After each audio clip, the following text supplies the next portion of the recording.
Broadcasting live from the Wellness Wonderland, you're listening to the Wellness Wonderland Radio. I'm Katie, and each week I chat with the most inspirational people on the planet on how to stay inspired in all areas of life.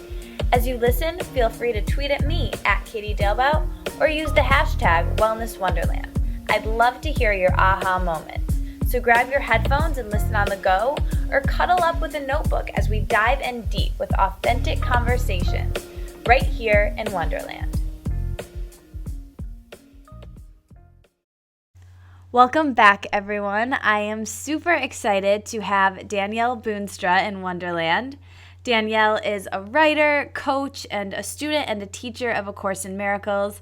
She shares her journey in such an authentic and honest way, and I just love all the intention she gives to all of her work and connect with her and her mission so much. Her amazing first novel, Without Fear of Falling, was published in 2013, April of last year, and I'm so excited to dive into her journey, some lessons from writing, and kind of what's next for her. So I look up to you so much, Danielle, and you're constantly inspiring me on social media.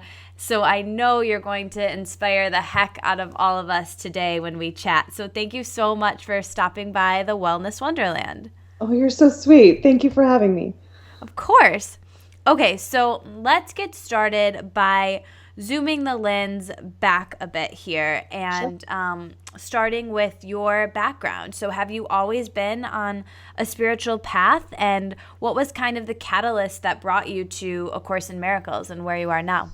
I would not say that I was always on a spiritual path. I think I was always wondering, I think I always felt that there was something more than what I could see with my physical eyes. Let's put it that way. But I wasn't really sure what that meant. I wasn't sure if I believed in God, at least not the God that I had learned about, not necessarily from my family, but just in a general way. I don't think my search for like my spiritual path, I should say, it didn't start till probably my late 20s, when I was about just after I had my second child. So I was 28.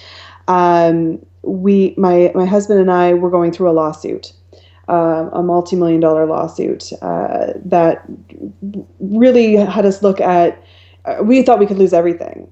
So there was a lot of fear, a lot of toxicity going on, and again, that whole idea that there must be something more than this kept running through my mind. And it was funny because what actually ended up happening was I found The Secret, the movie The Secret, and that I would say would have been the catalyst. I've since sort of expanded beyond the law of attraction, but I think that it was for me very helpful at the time. Just helped me to see that there was more. Yeah. There was, that I didn't just have to do what the world said I had to do. Get married, have 2 kids, work 9 to 5 till I retire. That there was something. If I wanted to do something else, I could do that. And so that led me to different teachers. The Secret led me to different teachers like Wayne Dyer and Marianne Williamson. And I connected with Gabby Bernstein in like fall of 2009, I guess, and then found her site, Her Future, and met a whole bunch of women, like-minded women, who I'm still friends with now. Some of who are my closest friends, actually. So I met them on Gabby's social media site, or herfuture.com, and that just completely opened my world again. And had more experiences. I realized that I was intuitive through a bunch of experiences, and decided to hone that gift. And then found the course, A Course in Miracles, kind of at the same time through Marianne and Gabby, and that has changed my life completely. So, wow. Yeah. It's so funny. I was actually just listening to like an old podcast of Gabby's this morning as I was getting ready, and she was saying, the law of attraction. She was asked, do you teach the law of attraction in your work? Right. And her response to that question was, Well, I think that the law of attraction is behind any spiritual teaching. Sure. Just unleashing your power to it. And it's funny that you said the secret was how you kind of got into this work, because that's exactly what happened for me, actually. I was in high school, and I haven't really shared this yet, but I was like at one of those courses for like the tests you have to take, like the SATs or whatever. Okay. And the one, like the teacher of the course was like, "You guys should watch this movie." And I think a lot of the other kids were like, "Oh, whatever," but I was like, "I Sure. want to do it," And then from there, it was like my whole life. It was just, I was like, "Oh my gosh, this is pretty powerful stuff." And same thing led me to Gabby and you and all of these amazing teachers as well. So it's really funny, it's like what Gabby always says, the book falls off the shelf, or the Sure. teacher appears when you're ready. And Mm-hmm. and that's definitely been the case for both of us. So, and then the other thing from what you said that I wanted to touch on is just the importance of community when you are starting Yeah. a spiritual path, or when you are starting really anything, just having that community for support. So can you talk a little bit about that, and how you were able to reach out to Gabby, and how you were able to find connection? So it's funny, I was thinking about this because someone asked me a while ago, how did you connect with Gabby? And she actually reached out to me on Twitter and said, I think you would really like this social network that I have. And so I checked it out because at the time Twitter was really new and most people were kind of using it for online marketing things. And I was a little skeptical, but she was super cute. Her picture was Yeah. cute. So I thought, I'll try it. And I was like floored because it was this like lovely little space, which is like now blown up. But at the time there was like 1,200 people on it, and 1,200 women. And I thought, oh my gosh, this is just a space for like because when you first see it, one of the featured groups, and it still is shared prayers. And I thought, oh my goodness, like a safe space to talk about God and the universe, and intention and positivity, and yet at the same time she calls them power posses as opposed to groups. There were power posses around addiction and recovery and food addiction, which is something that I've suffered with. And I thought, wow, this is amazing. This is like a beautiful healing space. So to get back to your question about community, that's exactly what I needed, and I didn't know it at the time. And it's not that I didn't have good friends. It's that we were sort of at different places in our life and Right. our journeys. And so this was a space with women who are in a similar place in their journey that I could connect with. And we were speaking the same language. And that was so important at that time. I was home with my two kids. My daughter at the time would have been 4, and my son would have just been over a 1-year-old. And so you feel very isolated when you're an at-home mom. You can, anyways. I did. And this was the stuff that I was interested in. I was interested in healing and spirituality, reaching out, and learning. And that herfuture.com was a perfect space for me to do that. So important. So cool. So at that time, had started to get into it, and then you really became a leader in that space and in that community, and then now with the work that you do. So did you know at the time that you wanted to be a leader and a teacher, and how did you transition to being a leader in that community? No, I didn't. I was there to learn. I felt completely ill-equipped to lead in any sense. But what happened, because what happens when you do this work is that your wounds are exposed and opened. And what you choose to do with that is completely up to you. And what I chose to do was to be completely honest. So I think about 6 months after I joined Her Future, I decided to go public. I had a blog at the time, so that was my way of going public. I still have that blog, actually, about my bulimia. So I was honest that I had been bulimic since I was 15, and still was at the time, suffering, from bouts of it, of food addiction and even binging and purging, I should say. So it just became completely nakedly honest about that, and that because I was able to do that, it started a conversation, and eventually led to me healing myself, which led to me teaching others about that. I don't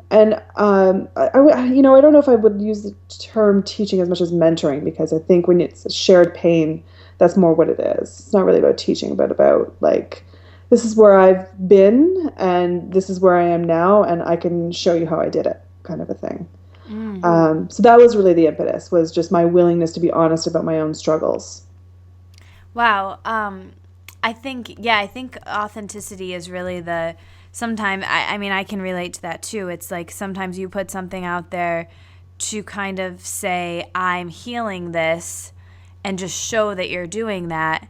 And then all of a sudden, when you share that kind of in a public way, blogging really allows us to do that.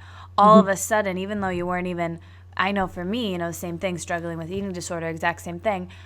When you put it out there, it's like I wasn't even putting it out there in a place to teach, but I was just kind of showing where I was with it. And you Yeah, still may be I don't really want to use the word ahead, but you may be at a different place in your journey than somebody else that you can help them. And then they come to you. And it's absolutely. like, I think just sharing authentically really kind of brings people to that. So I want to get into some of these concepts here. Especially with surrounding food and a lot of other things. But I guess before we do that, I want to just kind of let our listeners know who may not be familiar with the Course. A Course in Miracles is this beautiful metaphysical text that Danielle and I keep talking about, that we study, as well as our mentor Gabrielle Bernstein and Marianne Williamston and so many more. But it's really about shifting your thoughts from a perspective of fear to love. And before we get into those concepts, and I really want to get into them with Danielle a bit, but Danielle is also the founder of this beautiful site called miracleshare.org, which we'll have the link to below, which is an amazing community of people who come together to share their journey. Could you talk to us a little bit about that site and how you decided to create it, and kind of what that is? Sure. Now I gotta think here. When was that? It must have been the end of 2011. Near the end of 2011, and I remember standing in my kitchen and just thinking, like, this thought sort of comes through me. What if there was a place to go where people could just talk about the Course? And I had a good friend, two good friends actually, that I went to, but the one good friend ended up being the one that partnered up with me, Corinne Zupko. I went to her and I said, "What do you think about this?" And she was like, "Danielle, I have had the same idea for so long, and I've just been too scared to do it by myself, but if I do it with you, I think we can do it." And so that's exactly what we did. We launched it in, I'm going to say, January 2012. I'm pretty sure that's when it was, 2 years ago. And, it's been growing slowly ever since. So it's a social network for students and teachers of A Course in Miracles. Now, if you are a student of the Course, then you probably know that there are different editions of the Course, and that because the ego is right out there with everyone, there are differing opinions on which is the right version. And our intention, along with the Holy Spirit, who is the voice of the Course, was that it didn't matter which edition you studied, which teachers you loved most, or trusted, or whatever. That this was a safe space for everyone who is helped by the messages of A Course in Miracles to come and share and learn and teach and just be. And we have members all around the world, every continent, I think, except Antarctica, and it's just beautiful. We have loving ground rules about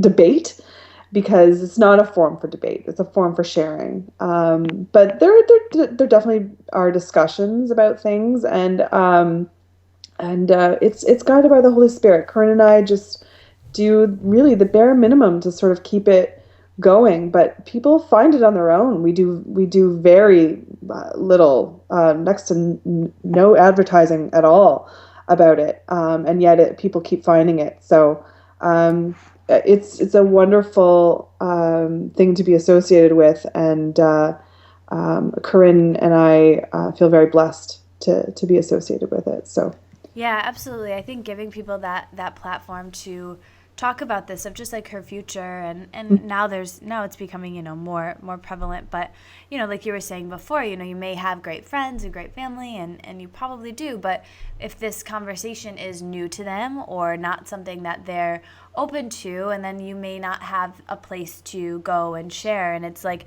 these deep conversations that we're about to get into right now, and just really talking about these concepts. I mean, for me, and I'm sure you can relate to this too, Danielle, like there's nothing I love more than like talking with a friend and like really getting into this stuff and like saying, this is what my ego came up with today. Like, can we laugh about that? Or like, Sure. this is like a funny thing that I'm having a thought I'm having problem with, and just really being able to like talk in that dialogue with someone, I think is really powerful. And then getting their opinion and just talking things through. And I think providing people a space to be able to do that is really, really powerful. And that's the thing, it's all the same stuff. It's all good if you can just be in that place of really kind of letting it happen. So thank you for creating that.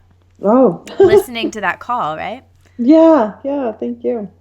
Okay, cool. So I want to get into some of these concepts, like we were saying, and go really deep. So I have so much I want to ask you, but I think what I want to start with, you kind of mentioned it before with the food stuff, which is very tricky from A Course in Miracles perspective. And so getting into that here, I guess my question for you is this. So when we restrict our food, or when we binge, or whatever your issue is, this applies if it's not food for you, whatever it is. But we're gonna talk in terms of food right now, drugs, whatever it is. When you do that thing, you're not feeling a feeling that you don't want to feel. You're handling it when it comes up by restricting or binging to not feel it and do something else instead. So when you are in that place where you have a feeling that you don't want to feel, and your natural, or what used to be your natural coping mechanism was to restrict or binge or whatever it is, how do you pivot? What is kind of your default protocol method for coping and pivoting yourself, coaching yourself back in and feeling that feeling? For me, it's allowing the feeling to come, witnessing it with a higher power. So witnessing my anxiety, witnessing my anger, witnessing my fear, but inviting a higher power to do that with me. And for me, I use the term the Holy Spirit. It can be Archangel Michael, it can be the universe, it can be your deceased grandmother, whatever works for you, something higher than yourself. And so I invite the Holy Spirit to look at this with me in my mind. And this is the place that I've gotten to now. So there were many steps before this, because I realized for a beginner this sounds a little bit wonky, or a little bit just not like concrete enough, I guess. But this is what I do now. So I invite the Holy Spirit to look at this with me, and I feel the feeling, and I witness it with the Holy Spirit, and then I let it go. I ask to see it differently. So the work is really done outside of myself. Well, I should say, instead of the wrong mind, which is the mind that is feeling the fear, perceiving the anxiety, I am willing to see it with the right mind, and the right mind will always see everything with love. So that's what I'm asking to have happen, is to witness this with love. And this is all happening in my mind pretty quickly, because I've been doing this for not a long time, but gosh, 3.5 years, I guess, which isn't super long, but I do it intensely every day, so it does feel long. Yeah. And I'm still learning. But that's really all it is when, instead of reaching for food or alcohol or letting myself just blow up in anger, I try to, not always successfully, but I try to give it to the Holy Spirit. So as often as I can, that is what I do. I invite the Holy Spirit to witness my anxiety with me, and to ask to see it differently. Nice. So, like you said, that's where you are now, but that's not kind of how it started off for you. So, now would you say that this is like your intuitive go-to thing where maybe you would have reached for food or for whatever it is for people, now you reach for higher thoughts, but Yes. how did you tone that muscle, right? Like how did you get to that point where that's what you do daily? And do you have any tips for people just getting started at really like working that muscle so that does become your default? Yes, because at the beginning I did it in more of a meditation. So I would take the time to sit down and review my day. So and at any point that I felt my peace had been disturbed. So if I was cut off in traffic and I swore, or any little thing, my kids got on my nerves and I let them get on my nerves.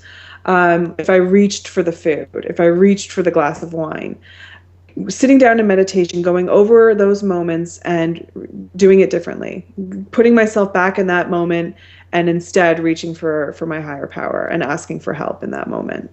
So reviewing it as opposed to like being in the moment and putting that pressure on yourself to remember every single time, which you're not going to do, to take the time later at some point in the day and to go over those times again and do it differently. And that's how you wanted your day to go, right? With a higher power, for me, the Holy Spirit, as opposed to with fear.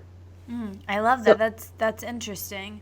So, so thinking about that, I want to get into your specific practices later in the conversation. But so with that part of your practice, at the end of the day, do you do that like in the evening? You let into your mind all of those ways that your day didn't go well and kind of bring attention to them and kind of acknowledge them and then let them go away? Is that kind of the practice that you have?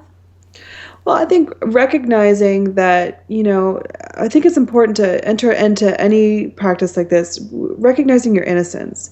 You're just opening up to this. This is a whole new way of seeing yourself and your life, and to go in with a sense of gentleness and kindness towards yourself, because judging yourself is really counterproductive. So to go into this practice, recognizing that you're innocent and that you're doing your best. And now this is a time for you to sit and be willing to see your day differently and to go over those moments and with the intention of letting them go, letting that fear and anxiety go, giving it over to a higher power so that you may accept the loving lens instead.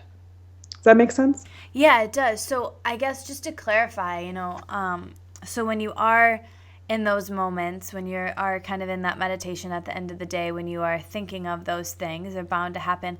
How do you like define the difference between not judging yourself, but acknowledging that you would have wanted them to be different or see them differently? Does that I make think it sense? would, yeah, of course. I think it would go on how you feel. So if when you're thinking of that moment, say when your child is annoying you and you lost it, and you're thinking of yourself, you're witnessing yourself with the higher power, right? So it's like, so picture yourself. My teacher Ken Wapnick always uses this example that you're sitting in the theater and you're watching up on the screen like the movie of your life, right? Mm-hmm. So you're sitting there with your higher power. Let's say he always uses the example of Jesus. And so you're sitting there with Jesus, watching yourself in the kitchen with your 2-year-old and getting annoyed, right? Right. And how are you feeling? Because if you look over at Jesus, Jesus is probably smiling, right? You're innocent. You chose fear, and it's okay. In that moment, you chose fear. And you're probably feeling, so if you're feeling anything other than that you're innocent, then you're judging, right? So if you're feeling tense looking at yourself doing that, if you're feeling upset looking at yourself doing that, look to Jesus and see how Jesus is feeling. See how Jesus sees it, which is that you're innocent. And that's the whole point in bringing in the higher power, because if you're doing it with yourself, you are going to judge. But being willing to see it with love, to see yourself with love, to see your child with love, that brings back the innocence, the peace, and the love. I love that. And I know for me, and just to throw this out there for people, for me, pen to paper is huge for this. And I think be doing it in a meditation, or, if it's helpful for people to do this on paper, in a note, can be really positive too. Absolutely. So, okay, so the next thing I want to get into, I've been dying to ask you this actually. So, you tweeted something really powerful a while back, and it's funny because at the time I didn't fully get it, and it's funny, it finds you when it needs to, and I heard it again, and you said something like, you don't want to face the truth, but when you're on a spiritual path, the truth will be in your face. Yeah. It's just so good. It's just such a powerful one. So I said that in an email to Gabby, I think. that's so funny. Well, can you walk us through that concept a little bit and what you meant by that? Well, basically that spirituality, when practiced authentically, makes you be honest with yourself. Yeah. It forces you to look at your life and be honest. I found that in 12 steps, and I have found that in my forgiveness practice with A Course in Miracles. And just to clarify that is the practice of A Course in Miracles, is authentic forgiveness, true forgiveness. And I remember exactly why I said that. I was emailing back and forth with Gabby, and there was something that I was going through. So I wasn't sure if I was going to get into this, but let's just get into it. This is the first time I've spoken about it publicly, but that's okay. So I was talking to Gabby in that email where I said that quote that you said about my marriage. My marriage ended on July 19th. My husband and I decided to separate because for just over 2 years, we had been struggling with his sexuality. And in July of this past year, we both came to the conclusion that he is in fact a gay man. And so we decided to part ways, and we were still best friends. But at the time, what I was speaking about to Gabby was just that this was something that, I just was not willing to face. He and I would go back and forth about whether or not he was bisexual or gay, and neither of us could admit that he was actually gay.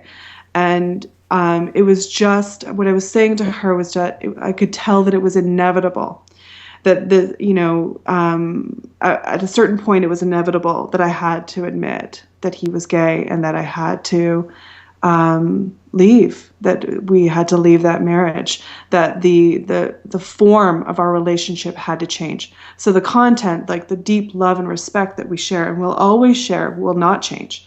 But the form of the relationship had to. And so that's what I meant about being on a spiritual path. I could not ignore it anymore. It's like you get to the point where you feel physically sick if you keep denying something that is so there in your face. And it's like, it's there in your face, and it's gentle and loving, and you're just still so afraid.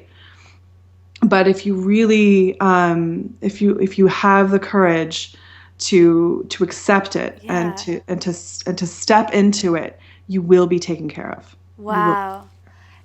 This whole time I've been like wanting, you're just so brave, you're so brave, and it's awesome that you shared this, and it's awesome that we get to hear this and have a really deep conversation about it, because it's so true. Like, I can relate so much just with, something I'm even going through in my life right now. With it's like these things that's like these uncomfortable conversation, like a breakup or whatever it is.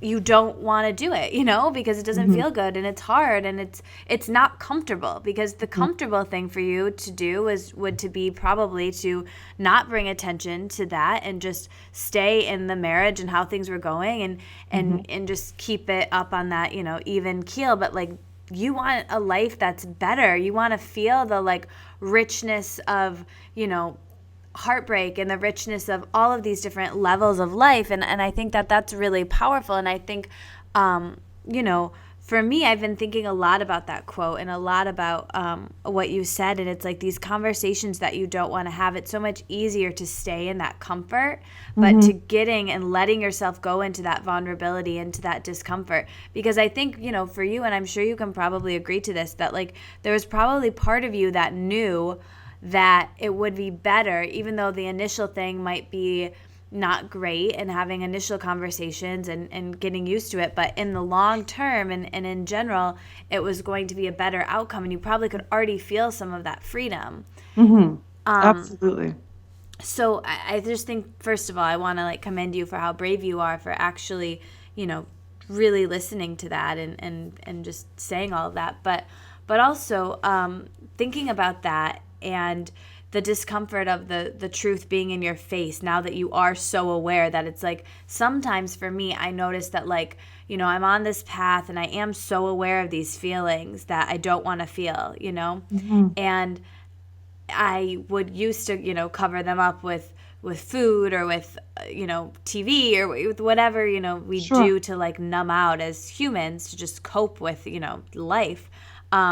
But sometimes there's so much, I feel so aware that I just want to shut it off. I want to zone out by, like watching a YouTube video or getting onto my computer or Instagram or whatever it is, and I just want to like zone out, whether it's a healthy way or an unhealthy way. But where does that like fit in? Like, is that part of the discomfort of life? Like, is it okay to want those moments to just like zone out and like not feel the feeling and just read a good book or like be on Instagram or do whatever? Or is that the time? Because I find myself feeling very guilty for wanting to do those things and wanting to not feel the feeling, even if it's in an unhealthy way.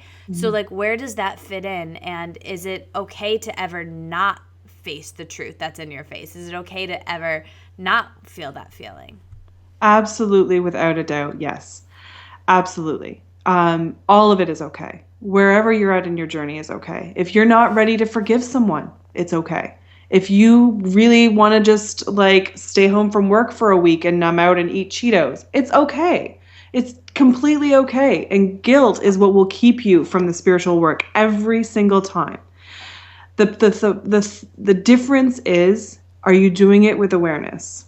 So when you are choosing to watch YouTube videos instead of feeling that feeling, just be aware that that's what you're doing. Like just as you're watching your video, just be aware, like, okay, so I don't really want to feel uncomfortable right now. And so instead I'm choosing to watch YouTube, and that's okay. And that awareness will lead you to do it, to really face it authentically at some point when it's right. I'll say that the 2 years that my husband and I were going through all of this, I remember saying to him probably on 3 separate occasions that I knew I would let him go and that I knew it would be gentle, but I just wasn't ready. And that's okay. It's okay to not be ready, but I was aware that I would do it, and I wasn't sure how. I wasn't sure if it meant letting go of the marriage. I didn't know if it was letting go of the level of commitment that we had. I wasn't sure what I meant, but I just knew that I would let him go. So, absolutely, it's okay to just be where you are, but to be where you are with awareness.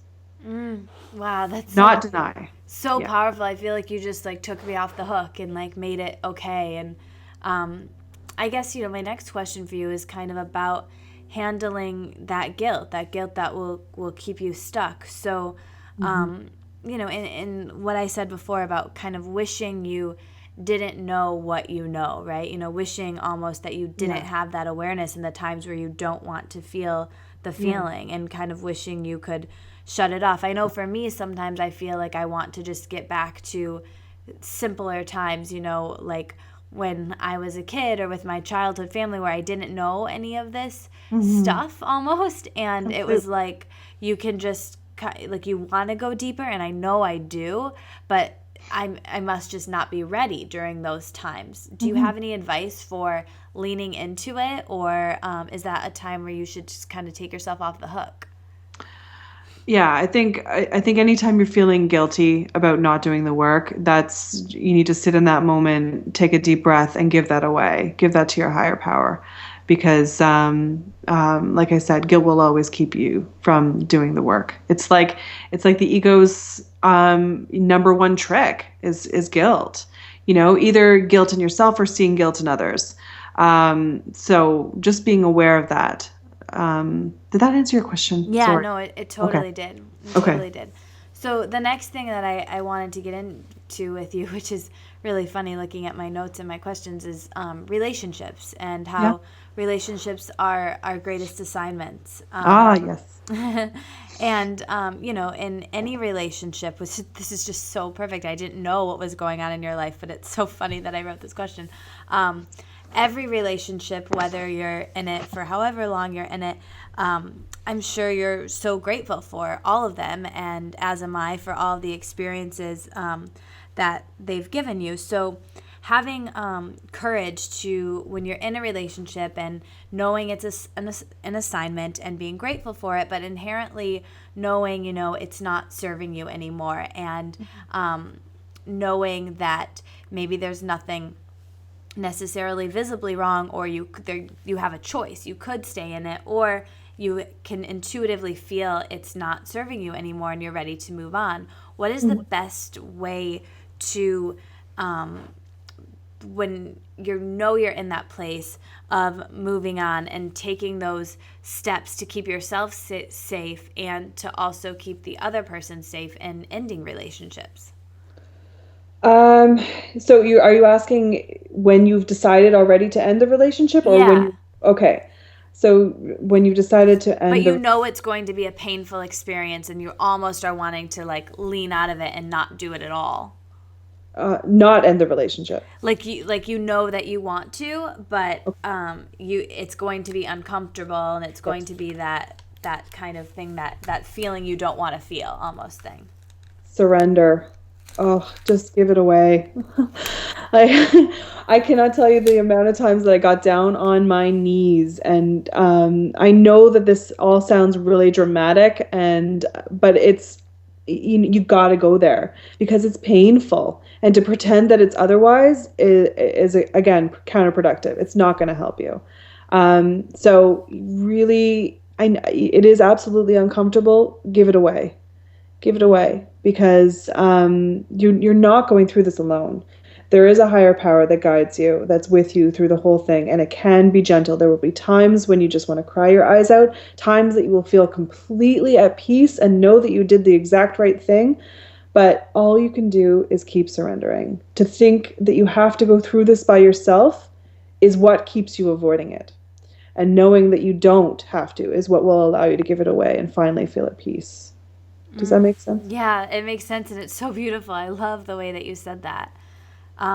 So speaking of that, and speaking of surrendering and letting things go, so really this whole work that we're talking about is really just one right action at a time, making subtle shifts and really staying focused in this mindset, but not being too hard on yourself. And I know myself included, and a lot of people struggle with consistency and feeling like a fraud. I know for me, I'll be really consistent, and then and then I won't, or something, and I'll feel like, oh, I'm just pretending, this isn't real, I'm just white knuckling it, and how do you really find relief for those types of feelings, and just knowing that each right action adds up, especially when you're getting started? I think you have to be gentle on yourself. And I think anyone who does this work will admit that at some point they felt like a fraud, and if not over and over and over again, because it's hard not to let the world kind of get you down that way. It does. The language sounds odd, Right. but I've done it so often and so consistently for the past, I guess, 4 years, that I've seen the difference. I mean, I could not have healed bulimia without a higher power, without doing this work. I could not have left my marriage without doing this work. There's no way. I mean, maybe I could have, but I couldn't be where I am now with the amount of peace that I have about especially those two things, without a higher power, without a spiritual practice. So I just would say keep going. If there's something in you that says this is the way, then keep going. Acknowledge the doubts. Don't push them under the rug. Like, look at them and then take a deep breath and keep going. It's part of it. Doubt is part of it. The ego will always speak first and speak loudest every single time. And the only way to quiet that voice is to keep going and keep reaching for your higher power. So good. Yeah, just keep reaching one step at a time. I think that's such a great takeaway for this. So, just getting back a little bit to the food conversation, I had something else I wanted to ask you about that. So, coming back to like the course perspective about food, it's really interesting about how restricting your food or binging is feeding the ego in a sense, right? And that fearful mind for people. But from the course perspective, how do you really rise above that? It's not like other addictions, food addiction or eating disorders. It's not like other things where you can just stop. We need food to live. It's part of our lives. So could you talk about how you really were able to rise above that in your life and any advice that you learned on your journey? Absolutely. I would say that the best tool for me is eating with the Holy Spirit. So before I eat, say a little prayer and invite the Holy Spirit to eat with me. So that I'm making this about simply nourishing my body and not about filling a void, not about avoiding anything. It's simply about nourishing my body. I forget to do this, by the way, all the time. But when I remember, it's like you can actually enjoy a meal. And you'll notice, anyone who's ever had food addiction or any problems with food at all, notice the difference between how you feel when you're eating alone, isolating, binging on something, and how you feel when you're sharing a meal with people you love. And everyone's talking and joking, and how you get to the end of the meal and realize you've eaten normally and feel full, like feel fulfilled, and everything's okay. And it's because the energy surrounding that meal has been loving. And the energy surrounding the binging has been fearful. So it's the same act, but two different mindsets, right? So no matter the setting of your meal, inviting the Holy Spirit transforms it into a loving experience. So it can always be that way. It takes practice, though, and it takes intention. And sometimes Gabby talks about this too. Sometimes you need the willingness to be willing.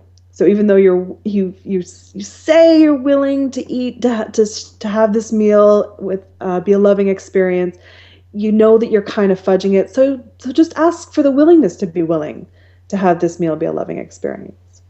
But that's been the number one thing that's helped me. But what got me through healing bulimia was 12 steps. So I know we're not really supposed to talk about that publicly, but that is what helped me.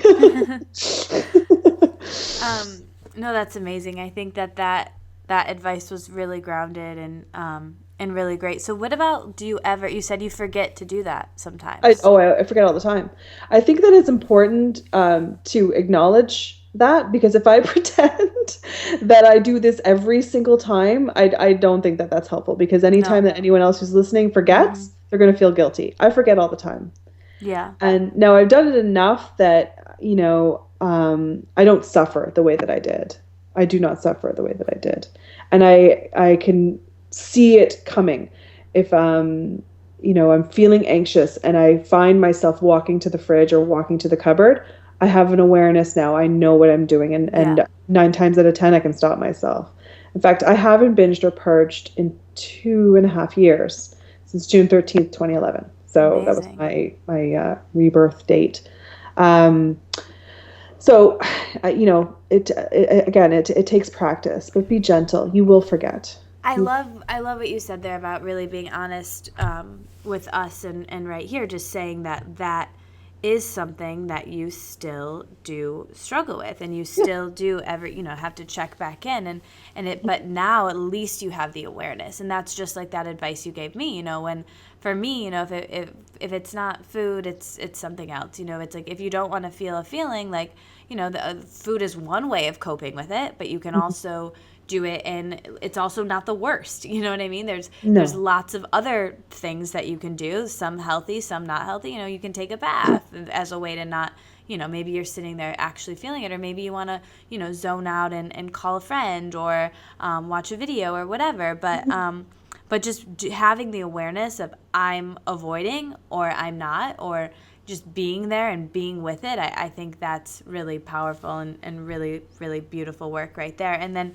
the other thing I want to mention too is Gabby gives this story about, when you do forget, where you are in those moments of not remembering, right there is an opportunity to pivot. Not the next meal, not the next day, not starting fresh next year, but like right there you can pivot. She told this story about eating a grapefruit once, where she was eating a grapefruit in the car and it was messy and she was like stressed, so she just turned to the grapefruit because that was like an old pattern for her, and it was messy and her fingers were sticky, and then she was like, no, and she came back to awareness. She was like, no, I'm going to mindfully eat this later. And so she went inside and she started to be like really rushing. She had a lot to get done, and so right there again she turned to the grapefruit and she was eating grapefruit. And then instead of being like, oh, I've already eaten half the grapefruit, at this point it's gone, I'm going to just keep going and do this in this frantic way and whatever, right there again she pivoted again, and she sat down and she cut the grapefruit, and she sat at the table away from her computer, away from where she could get anything done, and she just sat and like ate and drank her grapefruit and like actually tasted it and invited in the higher power, the universe, or whatever you want to call it, to like be there with her, and actually had the awareness of what she was doing. And she wasn't turning to the grapefruit out of fear, but came to it out of this place of love, and it was an entirely different experience. And I think I love that story so much, not to say like, oh, she did a perfect job, but to hear like, she didn't do a perfect job at all, but she decided to pivot halfway through, and that's okay. It's like literally my favorite story I think I've ever heard, because for me it was like, when I am in that space, when I do something that, is an old pattern or whatever, it's like, it's really changing that conversation with yourself, opposed to, oh, you just did your own thing again, that's okay, no problem, it's all right, or like, what's wrong, like, hey, like, look, something's up, like, that's a really great alarm to say, like, something's up if you're turning to the food, like, what do you need, instead of like, oh my God, you're so bad, you're so terrible, why'd you do that, like, that's not, like, talk to yourself like you're a child, or like you would talk to a friend. And I think just changing that inner conversation can be really powerful. Absolutely. Healing always happens in the present moment. So it's never too late. And you don't ever have to put it off into the future. It happens right now. So anytime you're thinking about, oh, could I change my mind right now? Could I change this right now? Yes, you can. Just exactly like what she did. It's never too late. I love that. Mm-hmm. So I want to talk a little bit about gratitude a little bit. And do you ever struggle with gratitude turning into fear, right? Like being so grateful for the way something is, or almost in disbelief, watching a new pattern in yourself, or watching something that you've created, a miracle that's happened in your life. Do you ever watch that thought turn into fear of losing it, or it going away, or feeling like a fraud? Mm-hmm. Absolutely. Absolutely. And that fear comes from attachment. And so while I'm grateful for many things in my life, I also make it a practice to be aware that they're impermanent, and that their contribution to my life will change as well. So as far as something that makes me happy now may not make me happy 6 months from now. And just acknowledging that. So I'm grateful in this moment for what I have, for what brings me joy, but also aware that will change. And just knowing that there will always be something to be grateful for, but that will shift and change for you as you shift and change. Does that make sense? Yeah, it makes perfect sense. And I think that bringing up attachment is I'm so glad that was brought up in this conversation, because we really have hit everything, and that was something we hadn't gotten to. And I think unattachment is really one of the keys to happiness. Absolutely. I mean, nothing here stays. Nothing here is permanent other than God. Everything here dies, changes, shifts, and we don't have the control over it that we would like to. The only thing that we have control over is our perspective, how we're willing to see it. And my life now looks completely different than it did 6 months ago. So and that continues to happen, and yet I have this awareness of this peace within that is not affected by how my life looks. And to focus on that carries me through. And it's not always easy. And I do get upset. And I do wish things were different sometimes. But then I come back to the peace. It's like I go within. I come back to that peace. Because I can feel that, that there's something that carries me through. Even though everything's changing. And all the things that I thought were mine, they just aren't. They're not mine. The only thing that I can control is my attitude and my perspective, and whether or not I'm choosing fear or love. And in every moment, you have that choice, every moment. And sometimes I forget, and sometimes I remember, and my experience will be influenced by my choice. And that's something that I always try to keep in mind, and just that's what's helpful to me right now. So. Wow, you're so inspiring. This is so good. Oh my gosh. I'm a novice. What? I'm such a novice. I'm really new at this. You're so good. I mean, I'm so proud of this conversation. I just feel like it's gone into such amazing directions, and I've loved everything that you've shared so far. So keeping it going, I want to get personal with you a little bit. Are you ready for it? Sure. It's all been pretty darn personal, but that's okay. So this is like my favorite question to ask anybody who comes on the podcast, because I think it really gives us a glimpse into your life and you as a person. So can you walk us through your morning routines and any specifics you do to start your day, and how that's important to how the rest of your day goes? Maybe like the first few things when you wake up. The absolute first thing that I do before my feet touch the floor is I give my day to the Holy Spirit. That I am willing to experience this day with the Holy Spirit. I'm willing to see my day, my experiences, all the people in my life with love. And that when I forget, please remember for me. When I forget, please choose love for me. I love that prayer from A Course in Miracles, and I say that every day as well. I am here only to be truly helpful. I am here to represent Him who sent me. I do not have to worry about what to say or what to do, because He who sent me will direct me. I am content to be wherever He wishes, knowing He goes there with me. I will be healed as I let Him teach me to heal. So beautiful. Yeah. I am here to be truly helpful. It's so good. I love that. It's a great shift, right? I mean, when you say that, I'm here to be truly helpful, suddenly it's not about you anymore. You become an instrument of God, an instrument of peace. And so all good work, all good things are done through you, and you're just the conduit. So good. No pressure. Good. Yeah. Right? Yeah. So good. Okay, so on that same coin, or the other side of that coin, I guess, what are some of your evening rituals? What are some of the last few things you do in the evening? In the evening, I try to be gentle on myself. Those times when I forgot, those times that I lost my temper, lost my way, I really take a moment to be with the Holy Spirit, review those things, and give them over. Recognize recognize my innocence, recognize the innocence in other people, and ask for forgiveness, ask to be forgiven, ask to forgive the other person, and to give it over to my higher power, to the Holy Spirit. That's really kind of it. I mean, prayer. a lot of people ask me to pray for them, and so I do that. And anyone who pops into my head, I pray for.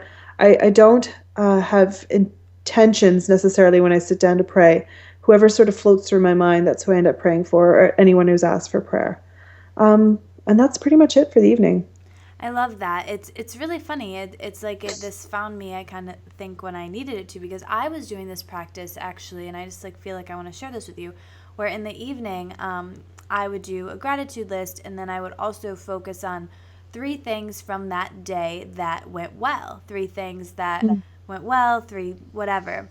And that's what I would go to sleep with, rather than, the worry of tomorrow or the worry of the craziness of the day that I was kind of replaying in my mind. But this is kind of a different perspective of asking for forgiveness and really owning up to the things that didn't go well. So I really like that. That's all. Yeah, but the key being recognizing your innocence. Being willing to recognize your innocence. Yeah. I love that. So now I want to get into being a writer. I'd love for you to talk about your book a little bit, and then also just being a writer and how you stay inspired, and maybe some practical ways of how you stayed focused to finish your book. I'd love if you could share a little bit about your writing routine. Sure. My writing routine is that I don't have one. And, every writer will tell you something different. There are some writers who write every day and force themselves to write. And I think that works for them. And I think that's awesome. Find what works for you. So I don't have a writing routine. I have been, I would say since last spring, absolutely in a state of grief. And I say that with love. But I'm letting go of a 17-year-old relationship. I had been with my former husband since I was 17. And so letting go of all of this, I have not been writing. And that's okay. And I really make sure that I take the time to acknowledge that it's okay, because I'll have moments of feeling incredibly guilty, that I am not working on another book. I do have other things in the works, but I'm not actively working on another book right now.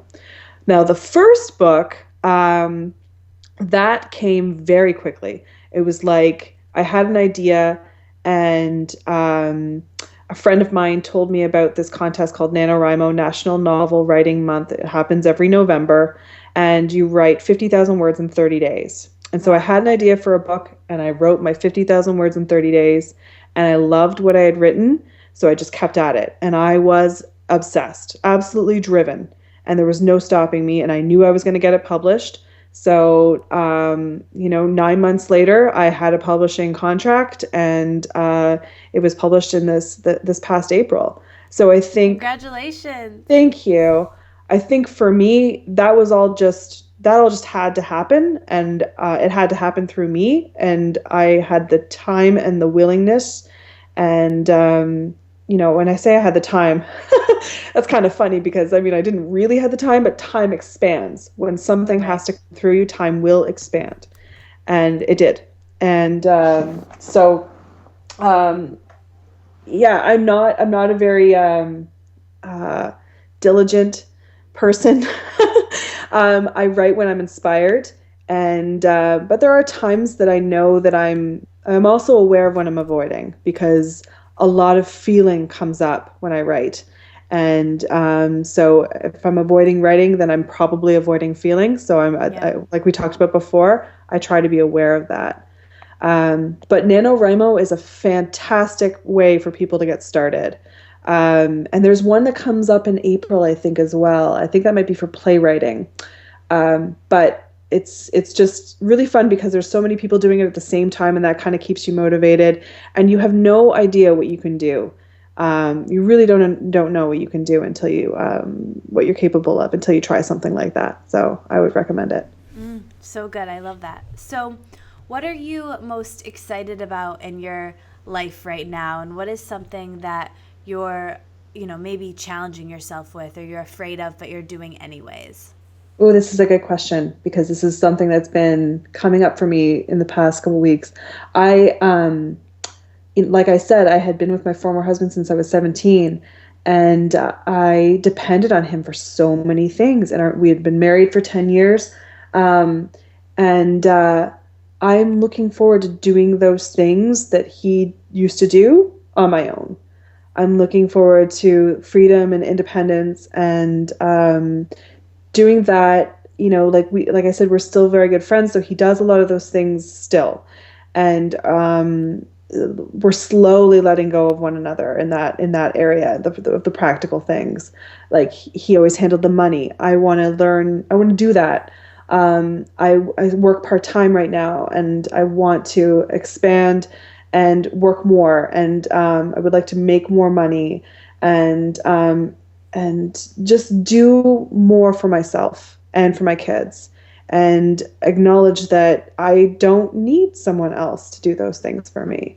This is huge for me, and it's kind of almost like embarrassing to admit. No. That as much as I come across as an independent woman, there are aspects of my life where I've been very codependent, and so I'm looking forward to surrendering those and taking back my power, my responsibility in those areas.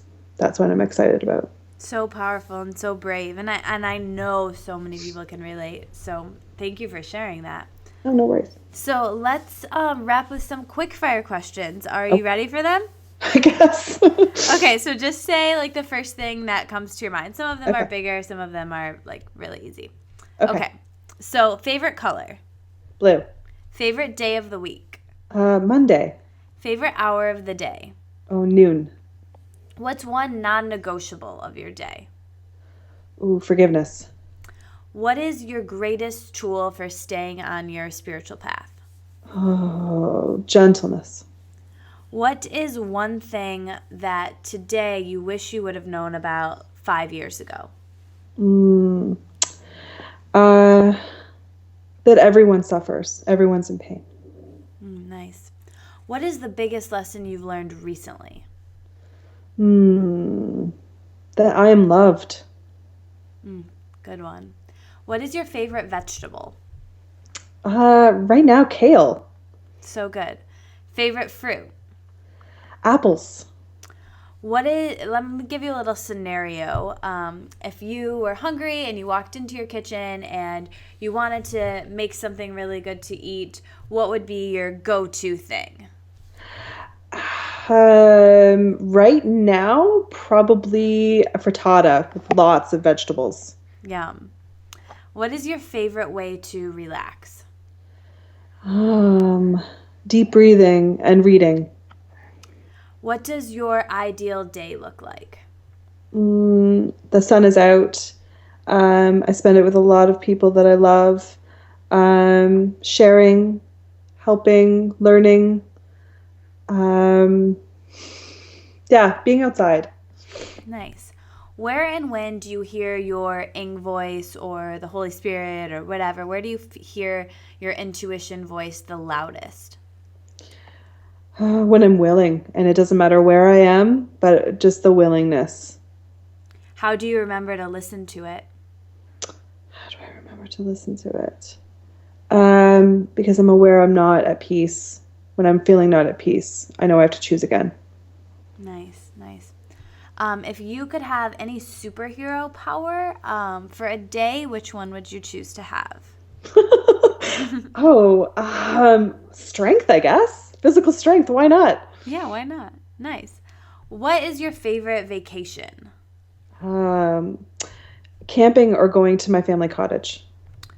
What is your favorite beauty ritual or taking care of yourself ritual?